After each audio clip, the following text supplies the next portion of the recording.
വിശുദ്ധ കുരിശിൻ്റെ അടയാളത്താൽ ഞങ്ങളുടെ ശത്രുക്കളിൽ നിന്ന് ഞങ്ങളെ രക്ഷിക്കണമേ. ഞങ്ങളുടെ തമ്പുരാനെ, പിതാവിൻ്റെയും പുത്രൻ്റെയും പരിശുദ്ധാത്മാവിൻ്റെയും നാമത്തിൽ ആമേൻ. വിശുദ്ധ ഗ്രന്ഥം പഴയ നിയമത്തിലെ 23-ാം പുസ്തകമാണ്. 150 അധ്യായങ്ങളുള്ള സങ്കീർത്തന പുസ്തകം. ഇത് ബൈബിളിലെ ഏറ്റവും വലിയ പുസ്തകമാണ്. ഇസ്രായേൽ ജനത്തിൻ്റെ ജീവിത സാഹചര്യങ്ങളിൽ നിന്ന് ഉരുത്തിരിഞ്ഞ പ്രാർത്ഥനാ ഗീതങ്ങളാണ് സങ്കീർത്തനങ്ങൾ.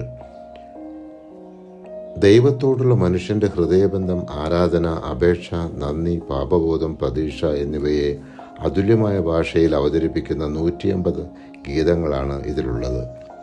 സങ്കീർത്തനങ്ങൾ ഒരു ആരാധനാ ഗീത സമാഹാരമാണ്.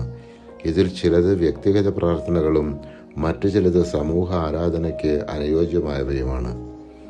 ദൈവത്തിൻ്റെ മഹത്വം, വിശുദ്ധത, കരുണ, നീതി, രക്ഷ, പ്രത്യാശ എന്നിവയെക്കുറിച്ചുള്ള ആലാപനങ്ങളാണ് ഇവിടെ വിവരിക്കുന്നത്. മനുഷ്യൻ്റെ എല്ലാ മാനസികാവസ്ഥകളിലും, അതായത് സന്തോഷം, ദുഃഖം, ഭയം, കഷ്ടത, വിജയം, പരാജയം എന്നീ സന്ദർഭങ്ങളിലെല്ലാം ദൈവത്തോടുള്ള ആത്മബന്ധത്തിലൂടെ പ്രതിഫലിപ്പിക്കുന്നതായി ഇവിടെ കാണാം. ദുഃഖത്തിൽ, ഭയത്തിൽ, പാപബോധത്തിൽ, ശത്രുക്കളിൽ നിന്ന് രക്ഷ നേടുന്ന ഹൃദയസ്പന്ദനങ്ങളാണ് സങ്കീർത്തനങ്ങൾ.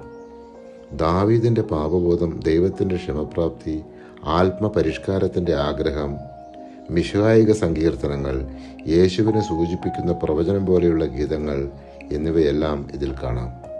സങ്കീർത്തന പുസ്തകത്തിൽ 73-ലധികം അധ്യായങ്ങൾ ദാവീദ് രചിച്ചതായും 12 അധ്യായങ്ങൾ ലേവ്യനായ ആസാഫ് രചിച്ചതായും 11 അധ്യായങ്ങൾ കോരഹിൻ്റെ പുത്രന്മാർ രചിച്ചതായും കരുതപ്പെടുന്നു. ഹേമൻ 88-ാം സങ്കീർത്തനവും ഏതൻ 89-ാം സങ്കീർത്തനവും മോശ 90-ാം സങ്കീർത്തനവും രചിച്ചതായി കണക്കാക്കപ്പെടുന്നു.